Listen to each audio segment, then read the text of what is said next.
Can AI fix a cammed out Mustang that won't idle right? That's what I want to find out.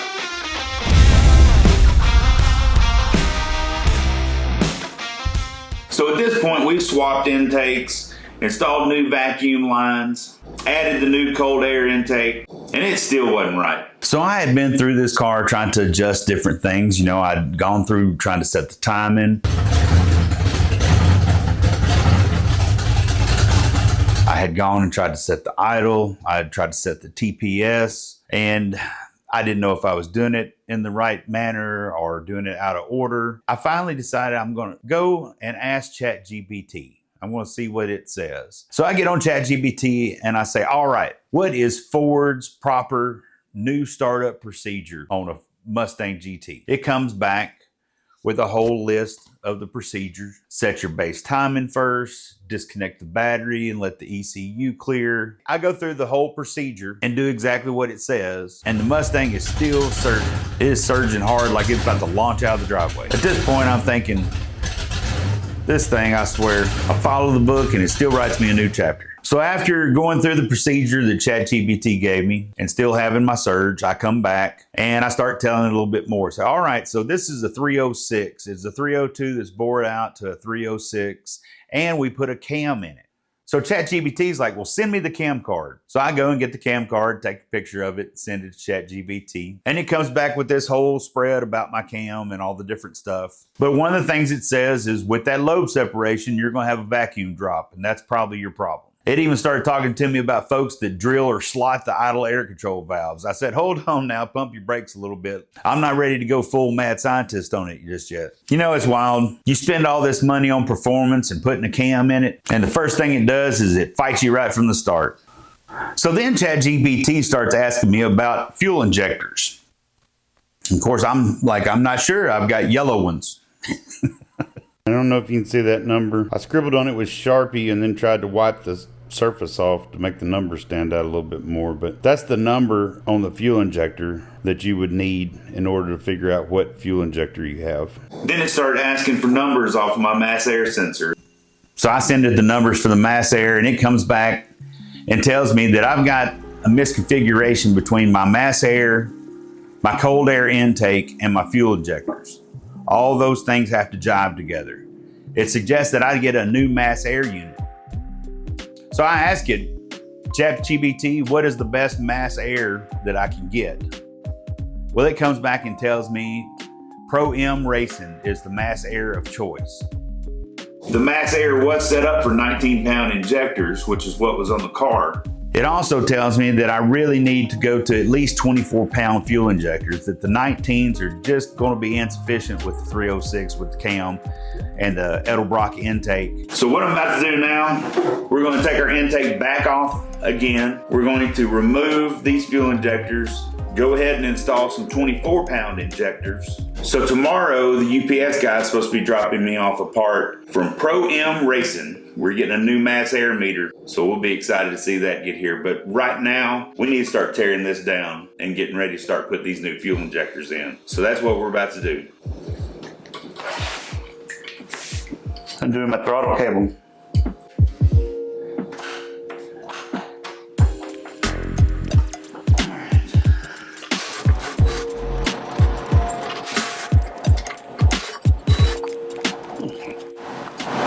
Throttle body, EGR spacer.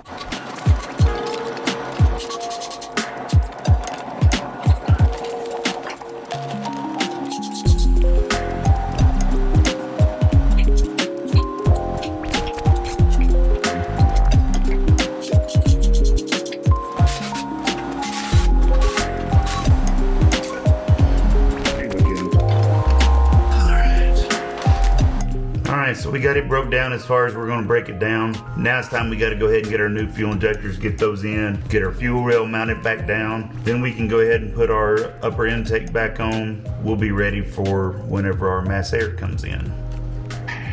Yes. So here's our 19-pound injectors, and here's our new 24-pound injectors. They're pink, I think. It's definitely pink. Pepto-Bismol-ish. But we're about to put these in the car. We got to lube up our O-rings. It's always good to lube your O-ring keep that lubed up. I like to lube my O-ring up with Vaseline.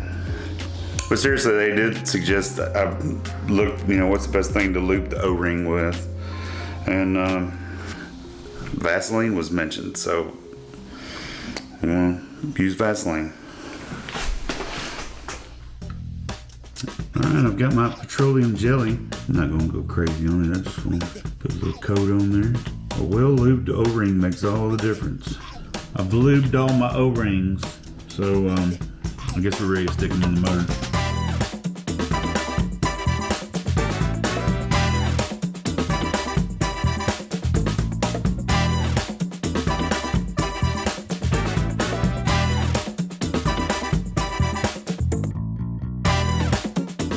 That's all pushed back together. So now we just gotta get our screws back in.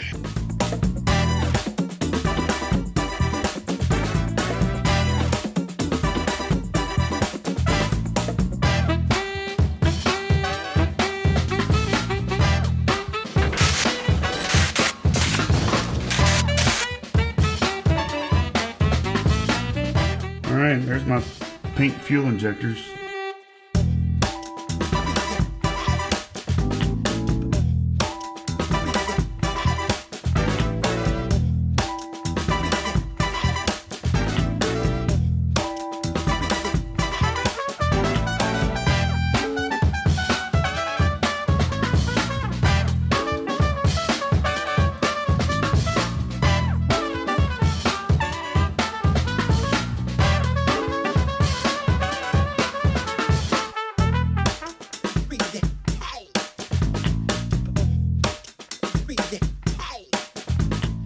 So I decided to call up Pro M Racing. I reached out to Sean. I told him what I was doing, where I was trying to let Chat GPT help me fix my Mustang. And also told him how Chat GPT had suggested their mass air units as the best on the market. So Sean was excited about that. He's proud of his company and the reputation that they have. And he wanted in on this project, and he sent us a Pro M mass air unit that's perfect for our setup. It's set up for 24-pound injectors with the cold fender well intake that we have. Right on the money. Huge shout out to Sean and Pro M Racing. If you need a new mass air unit, I highly suggest Pro M Racing. Great customer service, amazing products, and if you want performance, they've got it for you. Man, I got the notification on the Ring camera that a delivery was made, so I had to run home. Check this out. I'm excited. The unboxing. Stickers. They know me too well already. Gotta love some stickers. So this box is from Pro M Racing Mass Air Induction Systems. So I'm super excited about what we got in here. We got a new mass air meter. Between that and the new fuel injectors, hopefully our factory computer will like it and start working with us and our cam a little bit better. And this thing's light. Look at there, look at there. Oh, it's set up where it could go back on the firewall again if I wanted to. I could use that factory mount, but it's a bag of Smarties. I wouldn't expect to find that in there. Man, stickers and Smarties. Love these guys already. Instructions. All right, it's after work. You saw my little lunchtime unboxing. I just couldn't help myself run home and check it out. But now we get to actually put it onto the car, and hopefully we'll be seeing what happens here shortly. So we're gonna get this thing and start getting it installed on the car.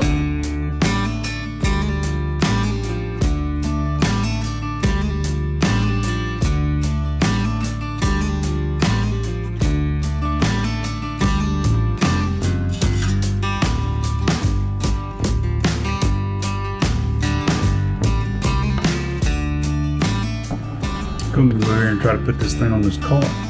Let's see what happens.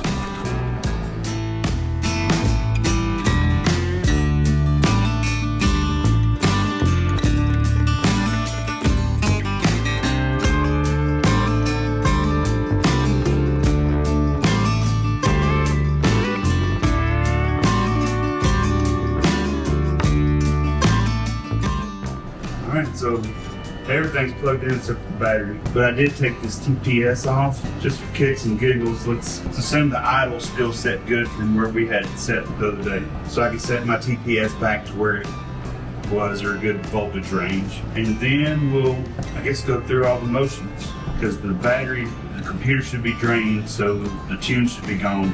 So we'll be rebuilding the tune, I think. I know I'm right, I think. I guess it's time to crack the garage door open, kind of push this thing out and fire it up, see what happens.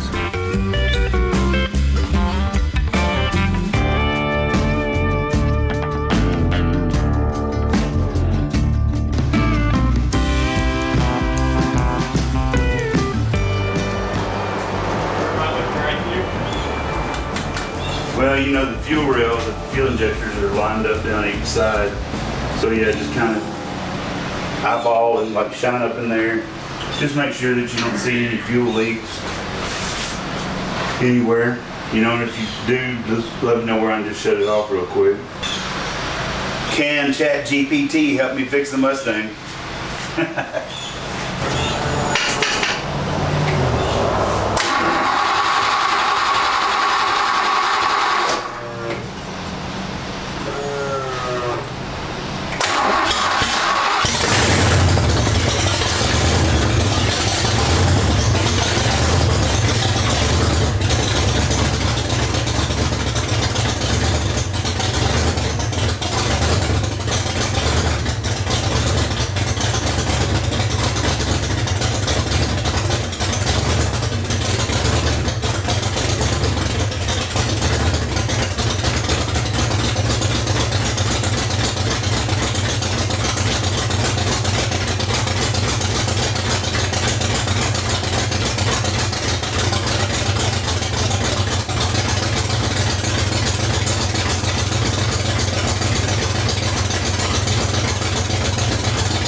Alright, so we're letting the computer reset. We got the battery unplugged again, so we're going to let that happen. Plug everything back in and try to start it again, see what happens.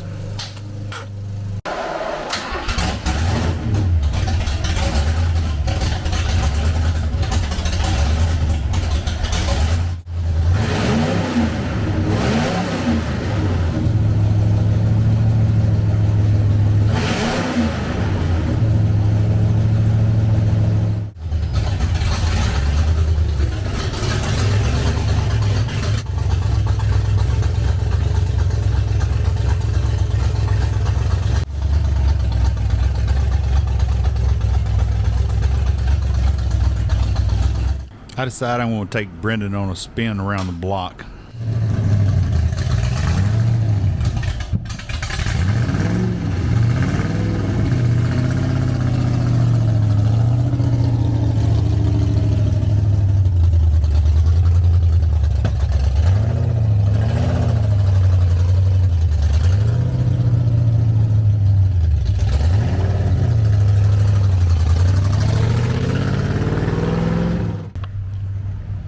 Where you at, dude?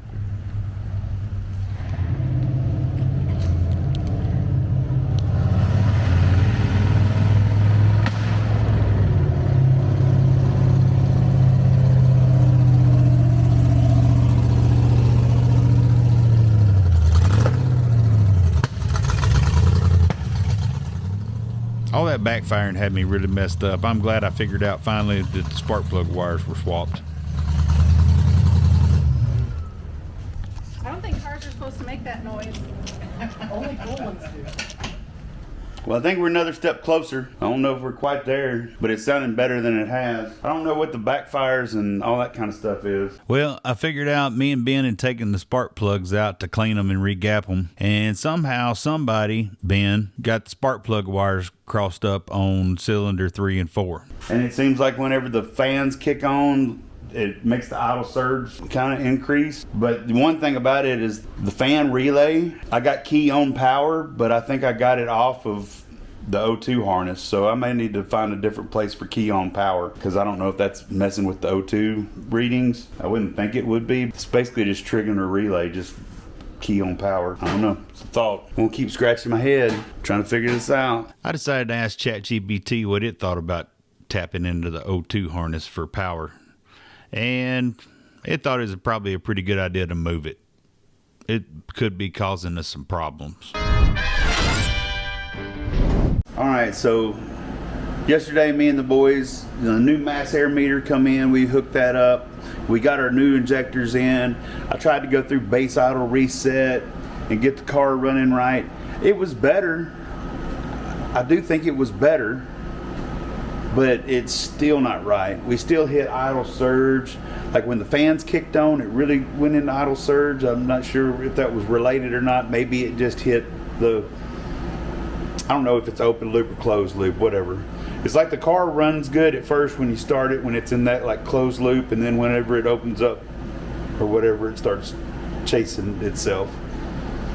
So me and Chat GPT were talking about it, the situation, and I told it, you know, we drove it around the block yesterday, and it was backfiring too. You know, that was another thing, backfiring, which I don't know, I don't remember it doing that before.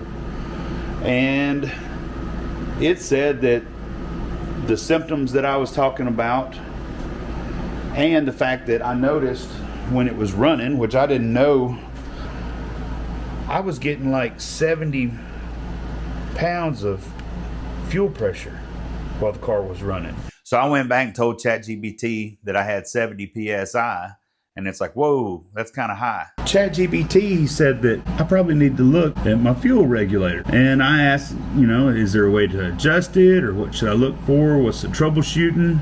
Of course, it mentioned that when the diaphragm goes bad in these things, that it'll start shooting fuel into the vacuum line.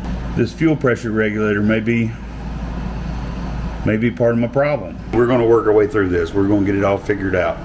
You know, it's kind of one step at a time, right? I determined that my fuel pressure regulator is not regulating, so I go and get a basic one from AutoZone. All right, just got back from AutoZone, got a new fuel pressure regulator. I just went and got a cheap, well, I mean, cheap's relative, I guess, but GP Sorensen, it's like 55 bucks, something like that. Got it installed on the car.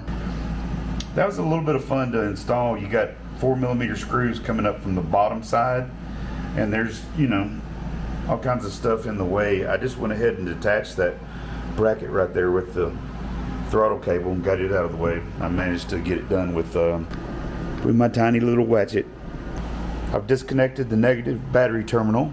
I'm supposed to wait 10 minutes, and then we're going to go through the run base idle reset procedures again and see if I end up with better fuel pressure. I'm hoping I see more like 40 pounds instead of 70 pounds, or at least that's what Chat GPT told me. Cross your fingers. Let's see what happens. All right, I'm about to go ahead and hook the battery back up. It's been over 10 minutes, 12 minutes, something like that. I don't know, it should have been long enough. We're going to start the car, let it warm up, see what it does with the new fuel pressure regulator.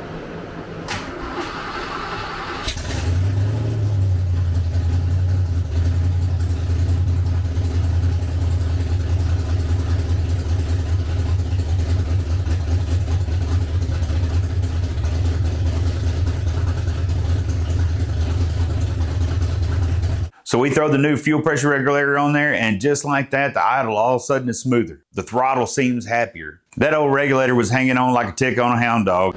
So, I was in the middle of trying to do my adjustments back here.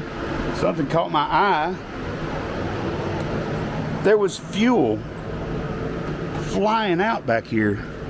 Oh, I see why. We busted a fuel line. Well, all in all, that's a pretty easy fix, but yeah, come over here and look at my busted fuel line. Now you got to bend way down here. Bend down in there and look. I think you can probably see it better from this angle if you come over here and then just like get down in there. Yeah, get down in there. Oh, that? Do you see it? That's good, honey. Yeah. Do you see? Yeah, it was just spraying out of there. Yeah, it looks shredded. Yeah, it must be dry rotted and it exploded. All right. All right. You busted a few lines. All right, and I think that's the end of this garage session. Back to the drawing board on the Mustang. I think we made a huge leap because the car was actually kind of trying to idle right until the fuel started coming out on the ground instead of coming up to, yeah. Anyway, yeah. Good night. Hope y'all have a fun 4th of July tomorrow, although you won't see this until later. Anyway, bye. So at this point, the timing's set, the vacuums are sorted out, the fuel pressure's fixed, the Pro-M meter's in, my fan wiring's tidied up. I'm thinking we may be ready to roll. So I spent a couple of days working on getting the exhaust mounted underneath this car. Danita was at work, so she didn't really know about it. So I tell Danita I got something I want to show her. I tell her we put exhaust under the car. Hey, can you come with me for a minute? Yeah. I want to show you something. While you were working this weekend, working extra so I could buy Mustang parts. That is why you work extra, right? Yeah, totally. Yeah, so I can buy Mustang parts.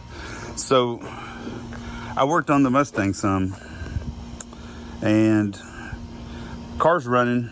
Of course, you know it's been running, but it's running a little bit better. Okay. And I actually put exhaust on it. Okay. While you were at work last weekend, so I want you to. So I won't be embarrassed as we drive down the road? Well, I'm not going to say that, but I mean, look at it, but it may be quieter.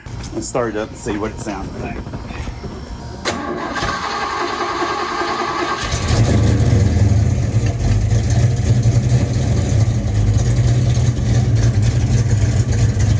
It's quieter, right? Yeah.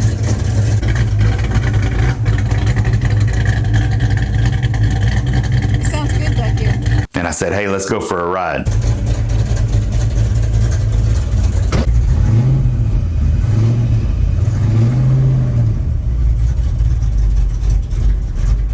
I gotta get used to driving a stick again. I know, I can't wait to drive it. It's been a while since I've driven a stick.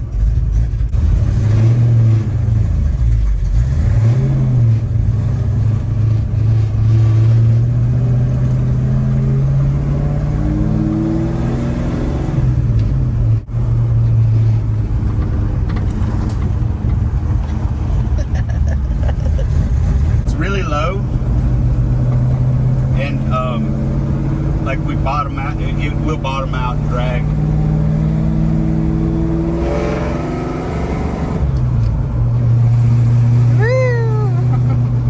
I like my Von Hot Rod shifter. It feels good in my little hand.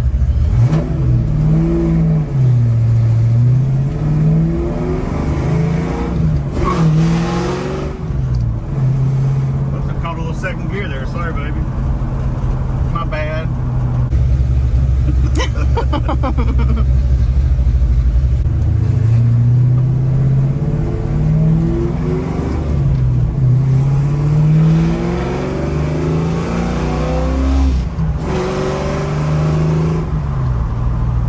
Windshield's dirty.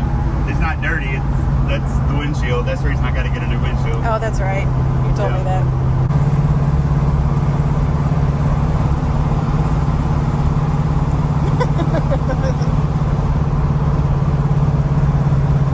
Pretty cool. Danita and I take it for a spin around the block, and it's sounding good, and I'm grinning like a possum. Sun's bright this way, ain't it?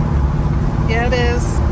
I went to go put down my visor, and there's no visors. There's no visor.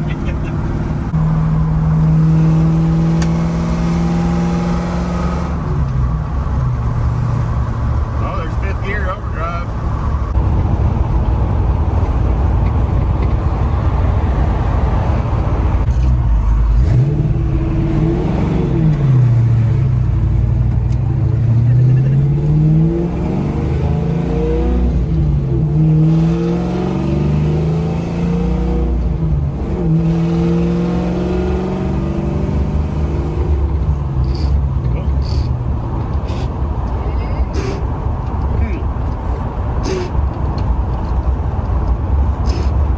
Well,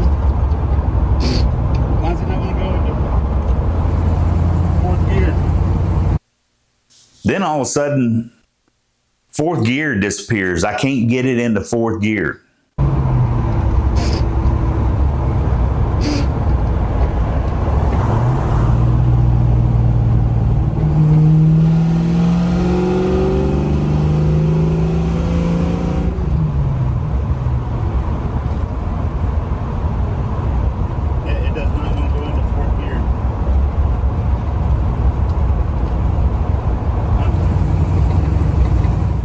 course, this sends me into a whole mess of thoughts and worries.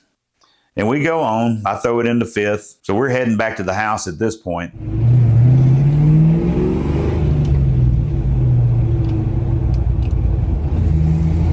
That's weird. Doesn't want to go into second either.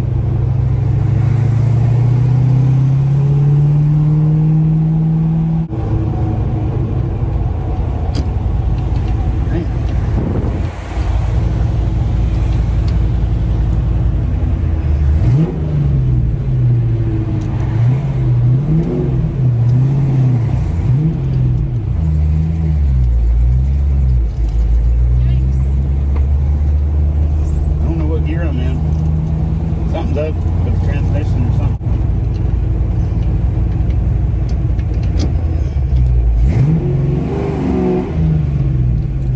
Uh-oh. We get into third gear. We come up to the next stop sign. All of a sudden, I can't get it out of third gear. It is stuck. It will not come out of third gear. I'm at the last stop sign before our house, and I end up just having to roast the clutch to get around the corner and get back to the house.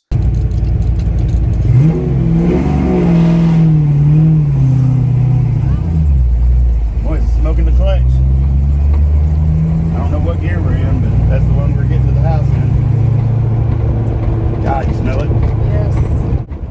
Ooh. Something's burning.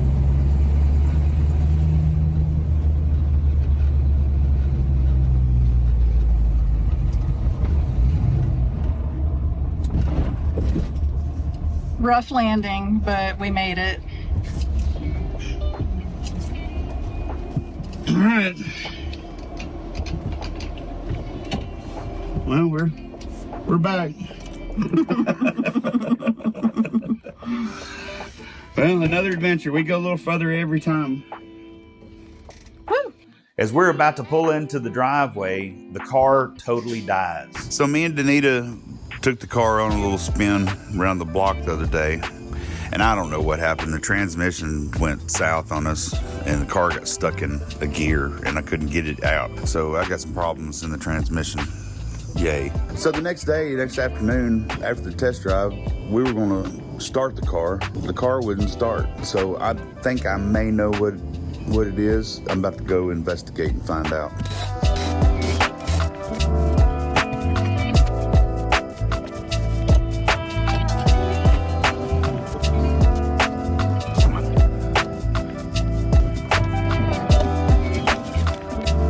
I thought maybe the fuel pump had come apart, because I looked in here one day and this had come out of the fuel pump. But it looks like that's all in there. It ain't got no gas in it. There ain't a lick of gas in there. Where'd all my gas go? I wonder, where did all my gas go? There was fuel flying out back here. Oh. Not a lick of gas. So I guess just to make sure we had a good ending, so we ran slap out of gas pulling into the driveway. All in all, I feel like we were pretty lucky. It was disappointing to see what happened right after you fixed something else. I guess the next video is going to be a transmission rebuild. That's one thing about working on these old cars. The minute you fix one problem, another one steps right up and says howdy. Well, that's about it for this episode. The saga continues. Come back and see what we end up doing with this transmission on the next one. We appreciate each and every one of you tuning in, and we'll catch you next time on Nine Finger Wrenching. Peace.